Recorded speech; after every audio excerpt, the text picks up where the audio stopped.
Bapak Ibu dan teman-teman di podcast STT Saint Paul Bandung. Bersama dengan saya hari ini Raisa, dan di sebelah saya ada Saya Pendeta Venus Gule. ya, kita di sini hari ini kedatangan Bapak Pendeta Venus Gule yang tentu saja sudah tidak asing ya Pak, udah beberapa kali juga ya kan datang ke dalam podcast ini.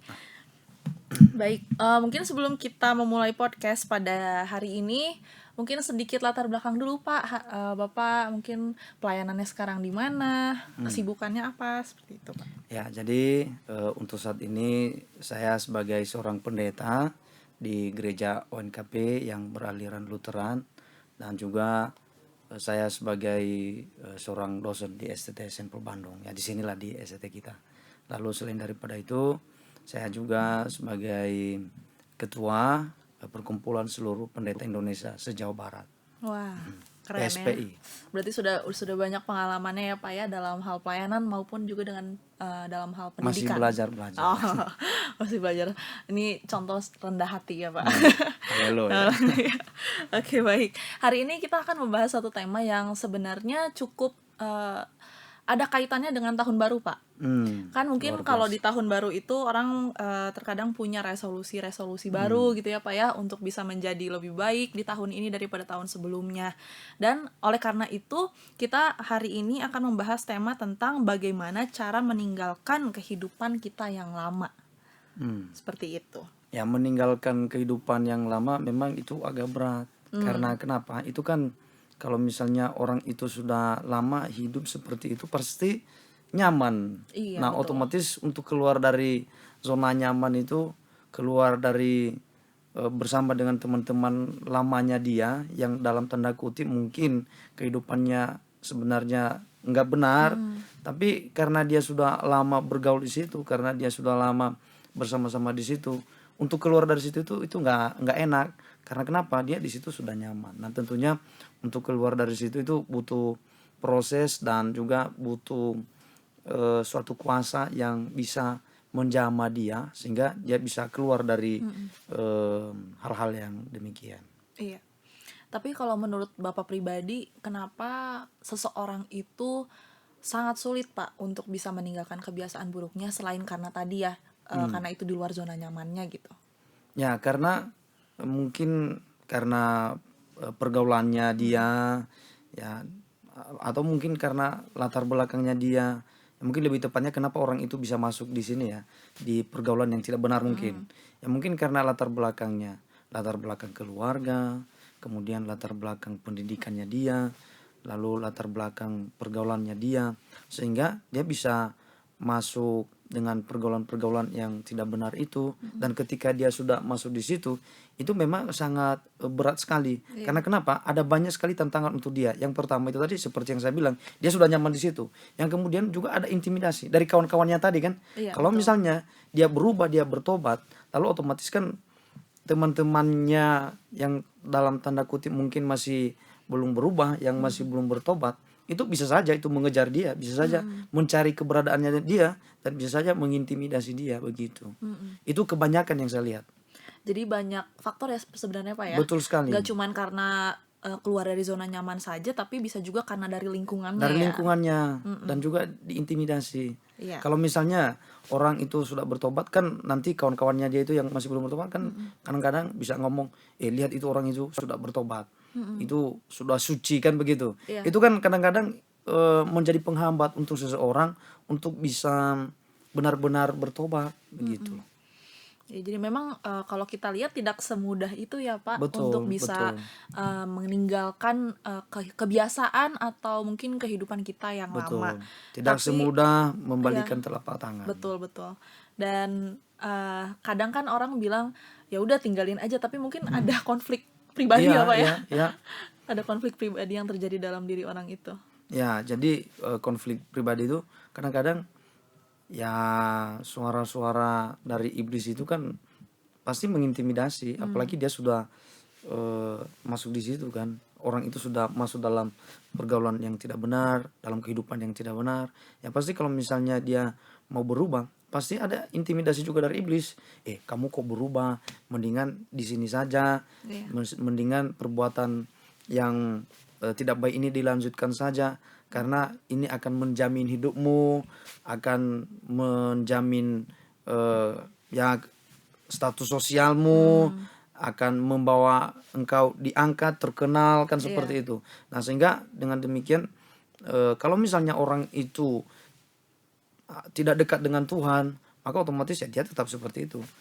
Lalu kemudian ya kuasa Roh Kudus itu juga memang ada, dan pasti selalu menjamah, selalu berbicara, selalu menjamah seseorang untuk bisa berubah. Tapi kadang-kadang itu tadi kuasa iblis juga mencoba untuk mengintimidasi. Ya, suara Roh Kudus Tuhan juga terus mengingatkan. Nah, jadi ini ya tergantung orangnya. Dia mau tetap bertahan seperti itu atau dia mau membuka hatinya dengan Tuhan sehingga dia bisa berubah dan bertobat. Demikian.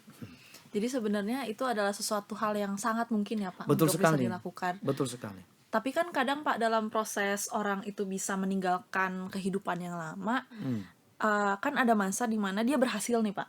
Misalnya udah berhasil dia meninggalkan, tapi mungkin ada satu titik di mana dia ini balik lagi gitu. Terus nanti berhasil lagi, balik lagi dan berhasil lagi, dan sampai satu titik di mana kadang mereka merasa sudah tidak ada harapan. Nah, menurut Bapak itu bagaimana Pak? Nah, kalau misalnya orang seperti itu berarti belum ada komitmen. Kalau sudah ada komitmen kan harusnya nggak balik lagi, kan begitu. Kalau misalnya sudah berkomitmen tidak berjudi lagi, ya pasti dia tidak mau berjudi lagi. Kalau sudah ada komitmen untuk tidak narkoba lagi, pasti dia tidak akan narkoba lagi. Kalau misalnya dia benar-benar komitmen ya, dia misalnya ambil komitmen tidak berkelahi lagi, tidak mau berguru ilmu hitam, ilmu gaib, tidak mau membuat onar, tidak mau menghancurkan kawan, tidak mau berpolitik yang tidak baik, tidak mau berbisnis yang tidak baik. Kalau misalnya dia sudah berkomitmen, ya harusnya kuasa Tuhan itu tidak pernah terbatas untuk terus mengingatkan seseorang, begitu. Komitmen ya berarti Pak ya. Betul sekali, komitmen. Tapi selain komitmen nih Pak, komitmen itu menurut saya itu satu hal yang penting sih. Tapi mungkin dari Bapak sendiri ada nggak kira-kira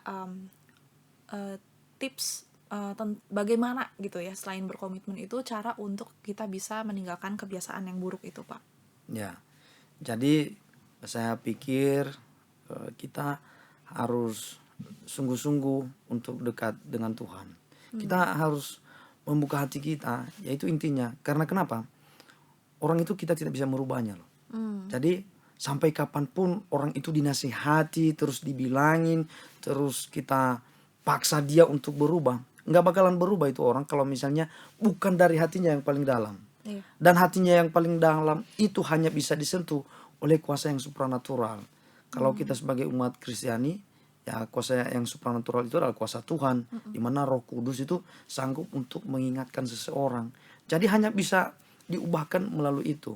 Nah, makanya kalau misalnya ada orang saat ini hidupnya tidak benar, ya sudah masuk dalam hal-hal yang negatif, ya mungkin pergaulan-pergaulannya tidak baik, narkoba atau perjudian atau apalah itu. Kalau misalnya bukan Tuhan yang menjamah hatinya, dia itu tidak bakalan berubah. Jadi orang itu hanya bisa berubah kalau misalnya Tuhan benar-benar menjamah hatinya dia. Iya. Memang nggak bisa mengandalkan kekuatan kita sendiri Betul, apa ya betul. untuk bisa meninggalkan kebiasaan-kebiasaan Betul buruk sekali. itu. Apalagi kita maksa orang untuk berubah, nggak bakalan bisa. Nggak bakalan bisa. Nggak bakalan bisa. Iya, saya setuju sih. Nah, Bapak kan pasti pernah muda ya Pak, atau sekarang masih muda? Sekarang kan masih muda. Masih muda ya. Tapi maksud saya dulu waktu sebelum Bapak jadi hamba Tuhan, mungkin Bapak boleh nggak ceritakan gitu ya pengalaman Bapak secara pribadi, supaya bisa jadi inspirasi nih untuk teman-teman kita yang menonton di rumah yang mungkin ingin ada perubahan dalam hidupnya gitu Pak. Ya, saya dididik di keluarga yang dibilang cukup keras. Orang tua saya, papa saya khususnya, sangat tegas orangnya. Kalau mama saya orangnya sangat lembut sekali. Makanya kalau misalnya di rumah itu sukanya kalau saya ada masalah, sukanya cerita sama mama saya. Jadi ya bisa dibilang bahwa saya ini benar-benar dididik sangat-sangat tegas sekali oleh orang tua saya pada masa dulu kala. Bayangkan loh, umur masih belum belum masuk SD, kelas 1 SD, bapak saya itu sudah mendidik saya kali-kali 1 sampai kali-kali 10. Bayangkan, orang masih belum masuk kelas 1 SD, saya sudah dididik kali-kali 1 sampai dengan kali 10 gitu loh. Ya. Ngerti toh? Iya. Kali-kali 1 Iya, sampai ngerti, Pak. kali 10. Nanti Kenny, kalau nama panggilan saya kalau di kampung itu Kenny. Iya. Ya, nanti kalau misalnya nanti sore kamu harus bisa dari kali-kali 1 sampai dengan kali-kali 10. Jadi nanti saya uji ya. Tiba-tiba saya lagi duduk-duduk, ya ada jendela. Biasanya kalau di rumah di kampung-kampung itu kan ya biasa seperti itu. Lalu kemudian di halaman itu bapak saya lagi motong-motong kayu. Iya. Tiba-tiba dia bilang ke saya, coba sebutkan kali-kali 1. Oke, beres. Kali 2 beres. Kali 3 beres. Kali 4. Tiba sampai saatnya kali-kali 9. Saya tidak ngerti. Saya tidak ngerti. Jadi akhirnya karena saya tidak ngerti, orang tua saya lihat, kenapa enggak ngerti? Tadi kamu ngapain saja? Padahal kenapa saya diingatkan untuk menyebutkan kali-kali itu sebenarnya karena orang tua saya tadi lihat, saya sukanya main-main seharian. Jadi akhirnya karena saya tidak ngerti, karena dia lagi motong-motong kayu pakai kapal, kok kapal sih? Kapak. Typo. Kapak. Jadi akhirnya kapak itu dilempar sama saya. Iya betul, dilempar sama saya. Lalu ya puji Tuhan ya ada kaki saya kan. Jadi akhirnya saya nggak kena. Kenanya itu tembus saja sampai di rumah. Jadi memang orang tua saya sangat keras sekali. Jadi makanya kemudian karakter saya juga memang keras, sifat saya keras orangnya juga kan. Iya. Lalu ya kemudian karena saya dididik sangat keras oleh orang tua, itu kan terbawa-bawa. Nah sebenarnya karena didikan orang tua saya itu, maka akhirnya di sekolah itu ya bisa dibilang lah saya ya lumayan bisa lah pintar. Kalau misalnya kelas 1 sampai kelas 3 itu saya nggak pernah di bawah ranking 3. Ranking 3 saya kalau di sekolah. Sudah sampai kelas 4 mulai sedikit agak nakal. Pernah saya lemparin teman saya itu pakai batu. Ini sampai pecah sama dia waktu itu. Jadi sampai orang tua saya dipanggilkan, dimarahin saya sama orang tua saya. Jadi mulai nakal di situ. Jadi akhirnya saya nggak masuk lagi sampai ranking 3. Tapi saya tidak pernah melampaui 10 besar. Paling tidak 10 besar. kalau di sekolah itu mulai dari SD sampai dengan SMA, yang nilai saya di rapor itu pasti 10 besar. Karena orang tua saya itu dia bilang gini, kamu itu harus pintar, kamu itu harus lebih daripada saya, lebih daripada bapak saya gitu loh.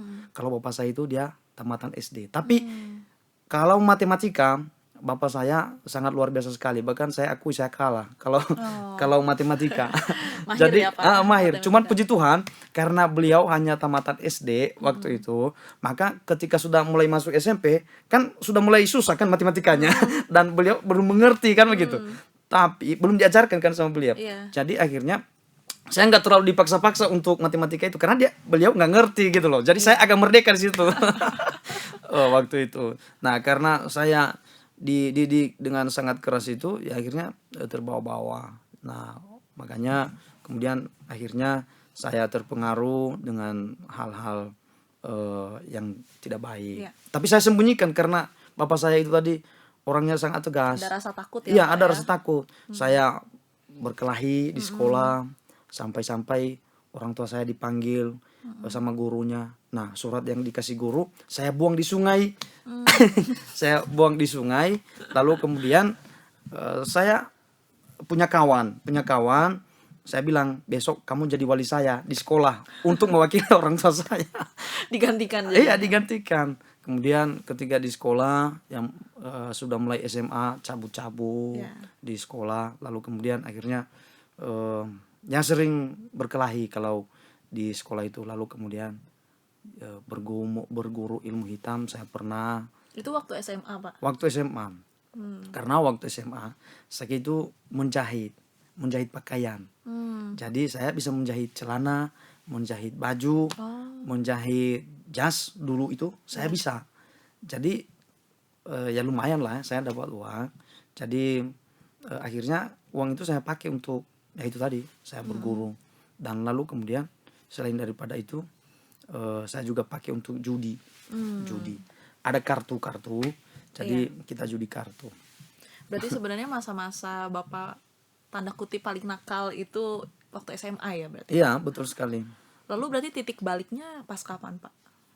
Saya titik balik itu suatu ketika ada salah seorang misionaris dari Surabaya yang juga merupakan dosen saya waktu saya kuliah S1 teologi. Ya. Jadi waktu itu beliau datang di Polonias, dia datang di sinode saya, di sinode gereja saya maksud saya.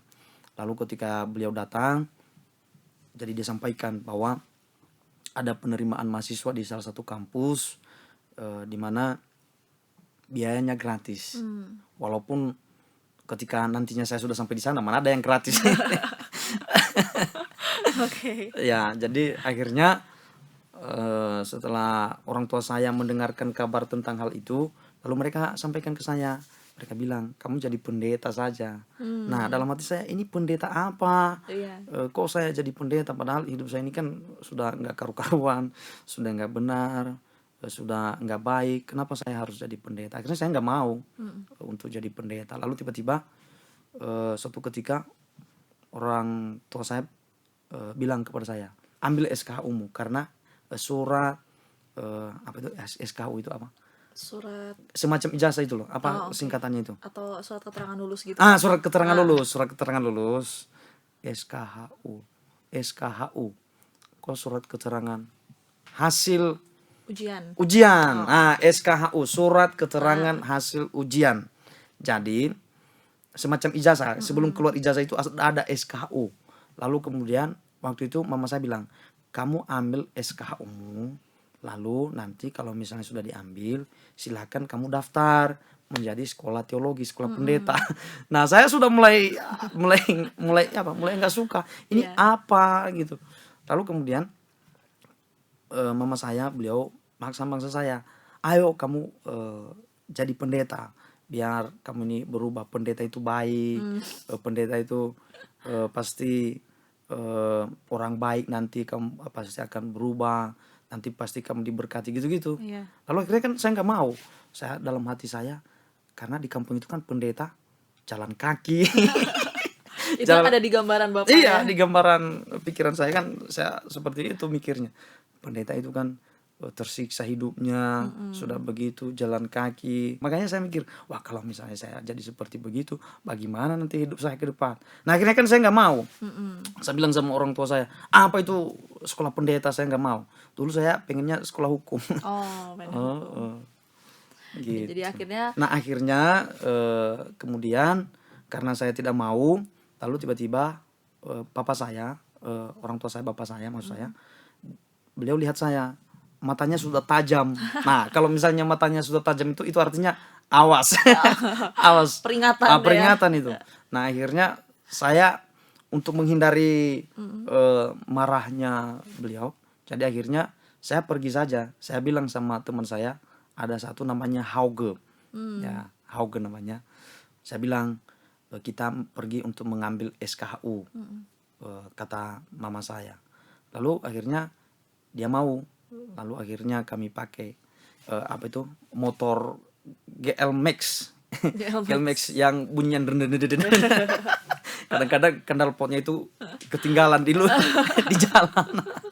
Jadi akhirnya kami sesampai di sekitar 200-300 meter lagi sesampai di sekolah saya bilang sama teman saya, kita jangan ke sana. Jadi itu tadi rahasia supaya saya menghindar saja dari rumah karena bapak saya tadi sudah mau marah karena saya tidak mau sekolah teologi. Nah akhirnya kami berhenti di suatu warung, lalu kemudian kami minum alkohol di situ. ya lumayan cukup banyak waktu itu. Lalu setelah minum dari situ, kami tidak pergi untuk ngambil SKU tadi. Saya bilang sama teman saya, ini saya ada kenal, ada banyak kawan-kawan saya di salah satu SMK. Ya, saya SMA, ini SMK.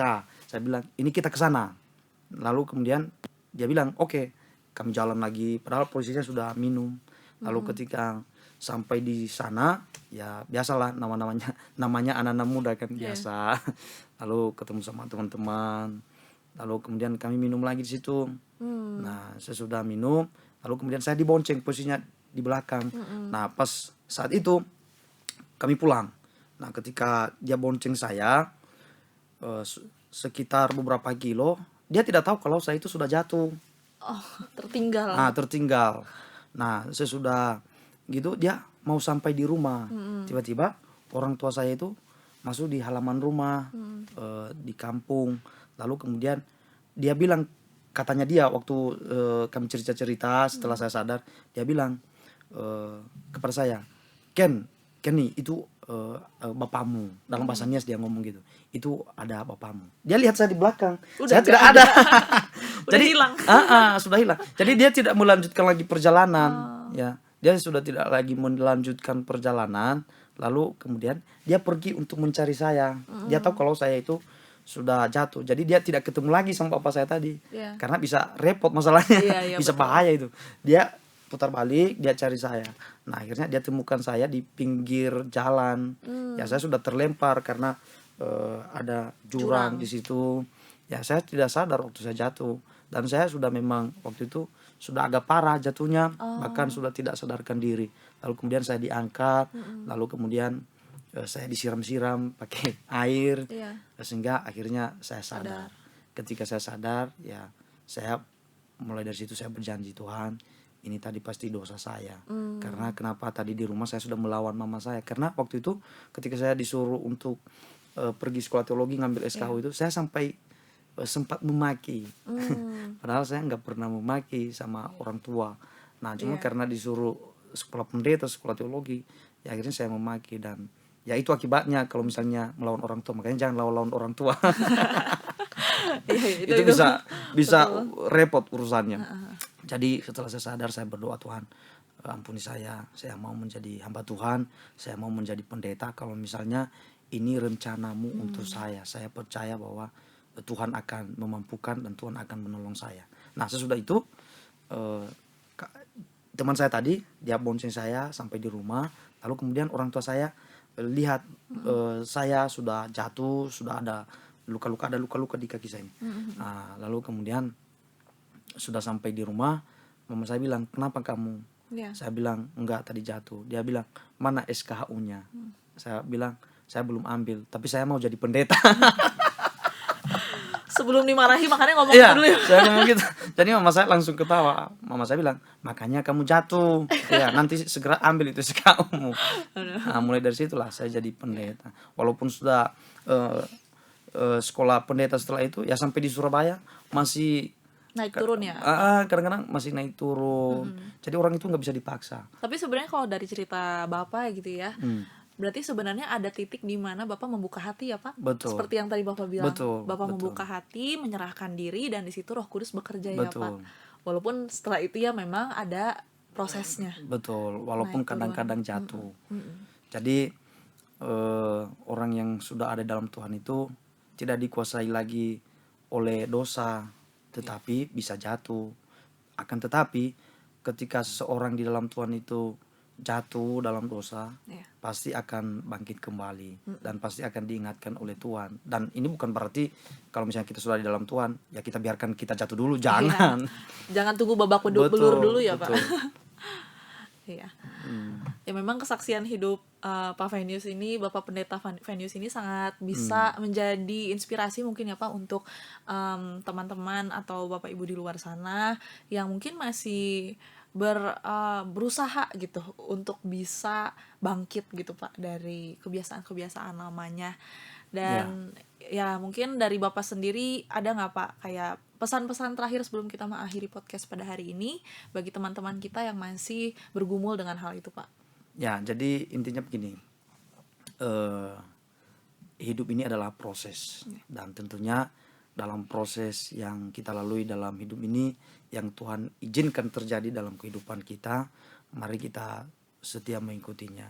Mungkin kita juga lari dari jalannya Tuhan, ya segera berbalik kepada Tuhan, karena hanya Tuhan saja yang sanggup untuk memberikan kedamaian, yang sanggup untuk memberikan sukacita dan kebahagiaan kepada kita. Bertahun-tahun ya saya terus mencoba untuk mencari kebahagiaan, mencari jati diri dengan cara yang tidak benar, tapi saya kemudian menyadari bahwa sebenarnya apa yang saya lakukan itu justru tidak benar. Jadi akhirnya ya saya kembali kepada Tuhan, dan oleh sebab itu ya kita kembali kepada Tuhan ya. Jadi seperti saya tadi ketika di Surabaya itu sudah kadang-kadang jatuh, ya akhirnya ya puji Tuhan saya ketemu seorang pendeta itu. Jadi akhirnya saya diajak pelayanan, lalu kemudian saya diberikan kesempatan untuk melayani Tuhan, dan akhirnya dari situ saya bertobat sungguh-sungguh waktu itu. Dan memang sebelum itu ada banyak pendeta yang ketemu dengan saya, cuma saya melihat pendetanya galak, memaksa. Nah ini dia nggak gitu, dia memahami saya. Tapi pernah suatu ketika saya diajak memuji Tuhan bahkan sampai satu malam. Sampai satu malam, dan pada akhirnya sampai saya nangis-nangis, dia hanya ngomong-ngomong terus kepada saya, dan akhirnya saya sadar, dan dia bilang itu semua kamu harus tinggalkan yang kamu lakukan selama ini. Jadi artinya bahwa kepada teman-teman di luar sana, belum terlambat kalau misalnya kita sudah terpengaruh dengan pola hidup yang tidak benar. Mari kita kembali ke jalan yang benar. Dan kalau misalnya kalau ada di luar sana mungkin belum terpengaruh dengan dunia-dunia yang tidak benar, ya jangan sampai terpengaruh. Jangan sampai seperti yang saya alami tadi, sampai celaka dulu baru kita mendekatkan diri kepada Tuhan. Saya pikir demikian. Iya. Wah, baik. Terima kasih banyak Ya, Pak Venius, Pendeta, untuk berkatnya hari ini. Dan untuk teman-teman di luar sana yang masih bergumul dengan hal ini, jangan patah semangat, terus bergantung dengan berjalan bersama dengan Tuhan. Seperti itu. Dan jangan lupa teman-teman juga untuk bisa like, comment, dan subscribe di channel kita. Dan juga dibagikan. Dan juga di-share ya, dibagikan mungkin ke grup WhatsApp, ke teman-teman, dan lainnya. Seperti itu, Pak Pendeta, terima kasih banyak sekali lagi sama-sama untuk berkat yang sudah dibagikan kepada kita semua. Dan sampai jumpa di podcast berikutnya. Terima kasih.